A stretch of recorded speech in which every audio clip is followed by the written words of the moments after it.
এদিকে অয়ন ওর অফিস থেকে তাড়াতাড়ি বেরিয়ে পড়েছিল। ও মনে মনে ভাবছিল, আজ ঝটপট বাড়ি ফিরতে হবে। শ্রীমন্তী আজ বাড়িতে আছে, ওর জন্য একটা স্পেশাল ডিশ বানাতে হবে। আজ কতদিন পর আমরা দুজনে একসাথে বসে লাঞ্চ করব। অয়ন পার্কিংয়ে এসে নিজের বাইক বের করে চড়ে বসল তাতে। হঠাৎই অয়নের বাইকটা সিগন্যালে দাঁড়ালে একটা বড় বার থেকে সূর্যকে বেরোতে দেখল অয়ন। ওর মুখে হাসি দেখে অয়ন একটু অবাক হল। সিগন্যাল সবুজ হতেই অয়ন ব্যাপারটায় আর পাত্তা না দিয়ে এগিয়ে গেল। ও দ্রুত বাড়ি ফিরে শ্রীমন্তীর সঙ্গে লাঞ্চ করতে চাইছিল, কিন্তু ওর কি আর জানা ছিল যে ওই প্লাজা বারেই ওর স্ত্রী শ্রীমন্তীর ওপর ঠিক কী অত্যাচার চলছিল? প্লাজা বারের ওই প্রাইভেট রুম থেকে বেরোনোর বহু চেষ্টা শ্রীমন্তী করছিল। এদিকে ভিকি একটু একটু করে এগিয়ে আসছিল শ্রীমন্তীর দিকে।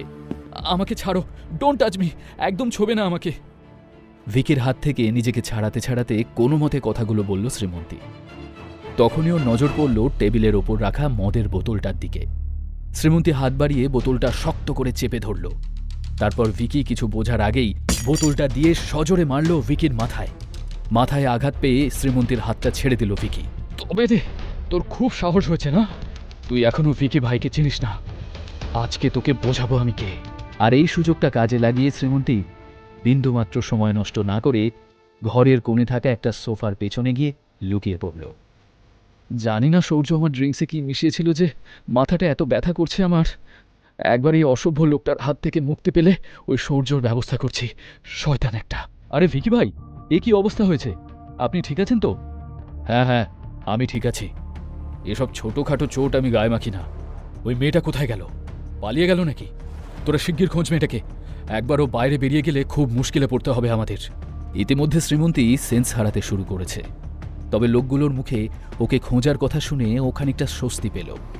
যাক, এখনও সে ধরা পড়েনি। আমার ফোন, পার্স সব কোথায়? আমাকে এক্ষুনি ফোন করে কাউকে এখানে ডাকতে হবে, না হলে। কিন্তু কাকে ফোন করব? অয়নকে?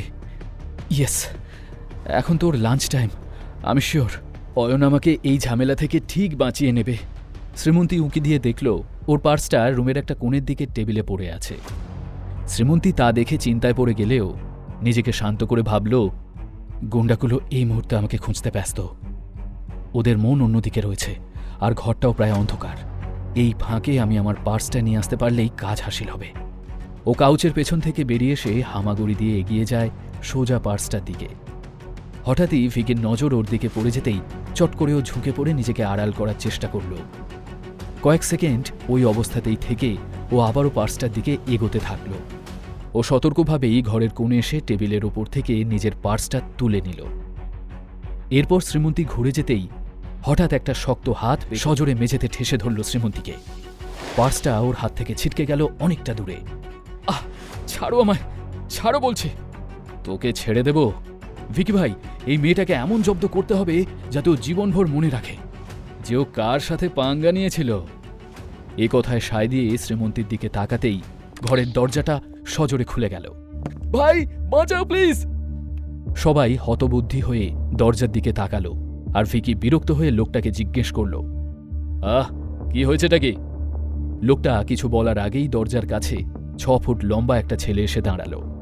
সে তীব্র দৃষ্টিতে গোটা ঘর দেখছিল, যেন কিছু খুঁজছে। আর তখনই ওর দৃষ্টি মেঝেতে পড়ে থাকা শ্রীমন্তীর দিকে পড়ল। শ্রীমন্তীকে দেখতেই ছেলেটার দেহে যেন প্রাণ এলো। শ্রীমন্তী অজ্ঞান হয়ে যাওয়ার আগে ব্যাকুলভাবে নিজের হাতটা বাড়িয়ে দিয়ে বলে উঠল, অয়ন। তবে কি এই ছেলেটা শ্রীমন্তীর হাজব্যান্ড? সূর্য তো বলেছিল ছেলেটাকে বিশেষ পাত্তা দেওয়ার দরকার নেই। বেশ, তবে দেখাচ্ছি মজাই ছেলেকে। বিনা পারমিশনে আমার বাড়ি ঢোকার পরিণাম কি এবার হাড়ে হাড়ে টের পাবে। এই ভেবে চেলাদের অয়নকে মারার অর্ডার দিল ভিকি ভাই। কিন্তু তার 5 মিনিটের মধ্যেই দেখা গেল ভিকির সঙ্গী সাথীরা সব মেঝের ওপর ছড়িয়ে ছিটিয়ে পড়ে এদিক ওদিক। এ কি সেই অয়ন যাকে ভয় পাওয়ার দরকার নেই বলেছিল সূর্য? বজ্জাত সূর্য আমাকে ফাঁসানোর জন্য এসব প্ল্যান করেছিল নাকি শয়তানটা? এখন আমি কি করব? এবার অয়ন সোজা ভিকির কাছে এলে ভয়ে কাঁদো কাঁদো হয়ে ভিকি বলল, আমাকে ক্ষমা করো ভাই, আসলে ওই সূর্যর কথাতেই আমি। তারপর প্রায় বেহুশ শ্রীমন্তীকে কোলে তুলে নিল। আমাকে বাড়ি নিয়ে চলো, আমার এখানে খুব ভয় করছে। কথাটা বলতেই শ্রীমন্তীর 2 চোখ দিয়ে জল গড়িয়ে পড়ল। তারপর ওর চোখ দুটো বন্ধ হয়ে গেল। শ্রীমন্তীর অবস্থা দেখে অয়নের চোখেও জল এসে গেল। সত্যি বলতে একমাত্র শ্রীমন্তী ওর দুর্বলতা। একটু আগে যখন লাঞ্চের জন্য বাড়ি ফিরছিল অয়ন, তখনই ওর ফোনে সুরভি দেবীর ফোন আসে। তিনি বলেন সৌর্যর ফোন পেয়ে শ্রীমন্তী কোথাও একটা বেরিয়েছিল। চকিতে অয়নের চোখের সামনে সৌর্যর সেই চালবাজি হাসিটা ভেসে উঠল, আর পুরো বিষয়টাও ওর কাছে পরিষ্কার হয়ে গেল। শ্রীমন্তী, আমাকে ক্ষমা করে দাও। আমি ঠিক সময় চলে এলে হয়তো তোমার এমন অবস্থা হতো না, কিন্তু এখন যখন আমি এসেই গেছি তখন আর কোনো চিন্তা নেই তোমার। মনে মনে কথাটা বলে অয়ন প্রচণ্ড রাগে ভিকির দিকে তাকায়। ওর চোখ থেকে রাগের আগুন ঠিকরে বেরোচ্ছিল। অয়নের ওই জ্বলন্ত দৃষ্টি দেখে ভিকির আত্মবিশ্বাসের বেলুন অনেক আগেই ফেটে গেছিল। তবুও না দমে ভিকি চেঁচিয়ে উঠল, রকি ভাই আমার, বাঁচা আমাকে। কিন্তু ভিকি কি আর জানত যে রকি নামের এক্সপার্ট বক্সারের হেল্প চেয়ে সে নিজেকে বাঁচানোর চেষ্টা করছিল, সে অনেক আগেই অয়নের খুশি খেয়ে মাটিতে পড়ে গড়াগড়ি খাচ্ছিল। ভিকির ডাক শুনে রকি নিজের ভাঙা চোয়াল চেপে ধরে এক ছুটে প্রাইভেট রুমে আসে। তারপর অয়নকে বলে, স্যার, এই ম্যাটারটা মিটিয়ে নিতে আমাদের কি করতে হবে বলুন, এর সাথে কি করা উচিত? অয়নের কথা না বোঝার মতো বোকা রকি ছিল না। ও সরাসরি জিজ্ঞেস করল, ডান হাত না বাঁ হাত? ডান হাত, যেখানে এই বাঘের ট্যাটুটা রয়েছে ওই হাতটা। অয়নার সময় নষ্ট করল না, শ্রীমন্তীকে নিয়ে ও বাড়ির উদ্দেশ্যে রওনা দিল।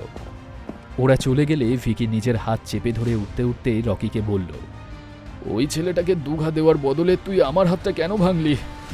এই রকম বেইমানি করার জন্য কি তোকে আমি পয়সা দিয়ে পুষি, হতভাগা? ভিকি ভাইয়ের রাগ করাটা স্বাভাবিক ছিল, কিন্তু এরপর রকি যা বলল তা শুনে ভিকি ভাইয়ের রক্ত জল হয়ে গেল। কেন অয়নের কথা শুনে ভিকির হাত ভেঙে দিল রকি? শ্রীমন্তীরই বা কি হলো এরপর?